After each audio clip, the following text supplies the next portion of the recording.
Hi everyone, welcome back to the channel. Today I'm going to compare eBay fees and Poshmark fees using one item as an example.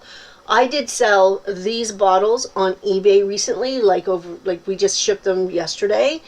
They sold for $30 US on eBay, which I was really happy about. They were listed on Poshmark as well, Poshmark US and Poshmark Canada. They were listed a little bit higher on there, but they weren't getting a lot of attention. But they did sell for $30 on eBay, which is fantastic. I was really happy with that. And I thought, okay, let's look what the fees were for this, because it's not something I've actually looked at on eBay, because Paul usually takes care of eBay. But I decided to go down that little bit of a rabbit hole and check out my fee structure on eBay. It's so confusing. There's so many little bits and pieces to it. And it's not just about the sale price, it's about the shipping as well. Because I sold it for $30 plus shipping. Buyer paid $14 in shipping, which is important to note. That means they paid $44 plus taxes. I think their total bill was $47.08 is what they paid.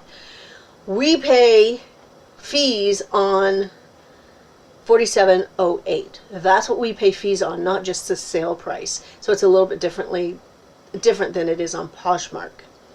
So my total fees, eBay fees, were $6.57 on that item. Now, the original percentage is 12.35% is what we paid, which was $5.81. We get a discount because we're a top rated seller, so we get back 10% of that, so we got back 58 cents. But then there's a final value fee per item, per each item or something. That was 40 cents. Plus we paid an international fee because we're in Canada and we sold internationally to the United States. So that was 19 cents. It's like, what is all this stuff? Like, just give me the nuts and bolts and let me be down. But no, it doesn't. It's really confusing for me. So we did pay $6.57 in total for fees. But we also have to pay for the shipping. We have to buy the label. So even though my buyer did pay $14, I still have to buy that label. So it cost us $12.39 to ship it, which made me feel good because that means I'm picking the right shipping policy for my items. I'm not losing on the shipping. We actually made like $1.60, which is not bad on the shipping, which I didn't put into my total profit, but anyway.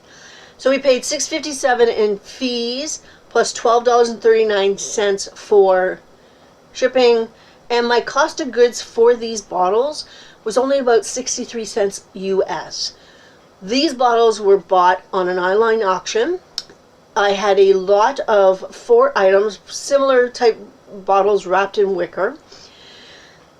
The lot cost $2.50 plus the buyer's premium plus taxes. So in around the $4 mark for every single item. That means each item was $1 each. That's Canadian. You do the exchange. So it's about 63 cents US, give or take. So for this item that sold for $30, I made a profit of $24.41.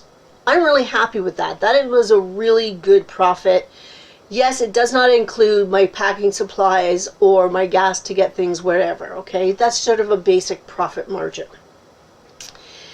If I sold these bottles on Poshmark for $30, I would have, off the top, so much easier, 20% off the sale price. So I would have earned $24 because it would have been a $6 fee.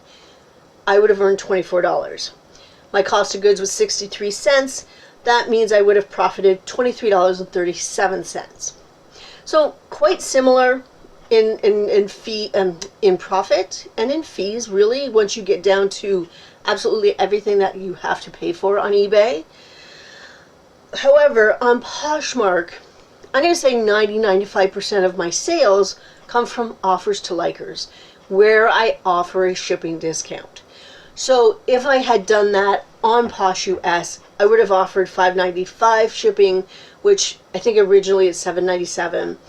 That brings my earnings down to $21.98 minus my 63 cents would have been $21.35, something like that, I think is what I figured it out to be.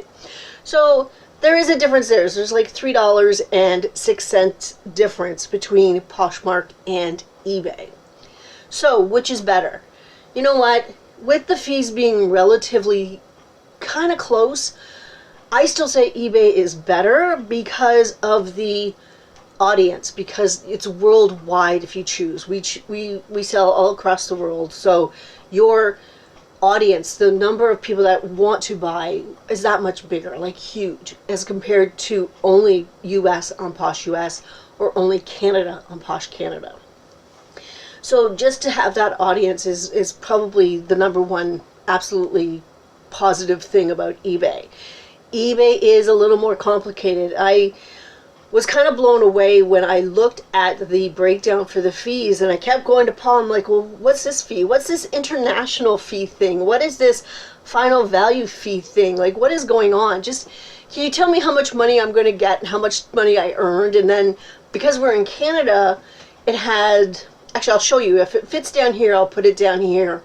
It has the American, the USD, and then it has what it is in Canadian funds. And that is without the shipping, or it's with the shipping, and then you still have to pay for shipping. So it is a little more complicated. But you know what, I've always said Poshmark is much, much simpler to deal with the fee structure, for sure. There's a lot more to Poshmark in the sense of sharing and sending out offers and doing this and doing this and doing this, as opposed to eBay, where you basically list it and forget about it. You don't have to, you know, share it. You don't have to do anything with it. You could very well promote something. I don't promote a lot of my listings, and somebody actually asked about promoting on eBay. We don't normally promote more than 5%. I think it's 5%. And we leave that for items that maybe have a little more of those items listed. So like, we pick something up and we notice, okay, well, there's 20 listed, you know, how are ours going to stand out? Let's promote it a little bit just to get it out. Maybe we got it for a really good price so that we can, you know, afford to promote something. I would not be promoting items that were rare or unique in a sense, because those people are looking for those items. I want to promote things that I want to promote things that will help it stand out in the crowd. So I will use promotion for standing out as opposed to everyday things, or not everyday things, I'm sorry, as opposed to unique items that someone will definitely be looking for. So we did not promote these. I just didn't bother. They hadn't been listed all that long, and I still have a couple on Poshmark that I need to cross list. So I want to get that done so that, you know what, maybe I have a bigger audience and they will sell for me. So I hope that wasn't too complicated. It's something that I am going to pay more attention to on eBay. When I do sell something, I'm going to go in and I'm going to look at the details just so I can learn more. And that's part of, you know, learning a new platform. For me, yes, I've been here and there listing on eBay, but I haven't really paid attention to what I'm doing because Paul has everything set up. But I want to take a more of a conscious effort into learning more about it. So I am going to be doing that this year so that I won't be in the spot where I'm doing a video going, I don't know what I'm doing. I don't understand this. And I didn't want to be blown away. Today I was a little bit blown away by the breakdown of the fees. It was really interesting for me. Anyway, that is it for today. Something a little different for you. Yeah, it's Friday. How exciting. I hope everybody has a fantastic weekend. I'll be back next week with something. Okay? I'll see you then. Bye.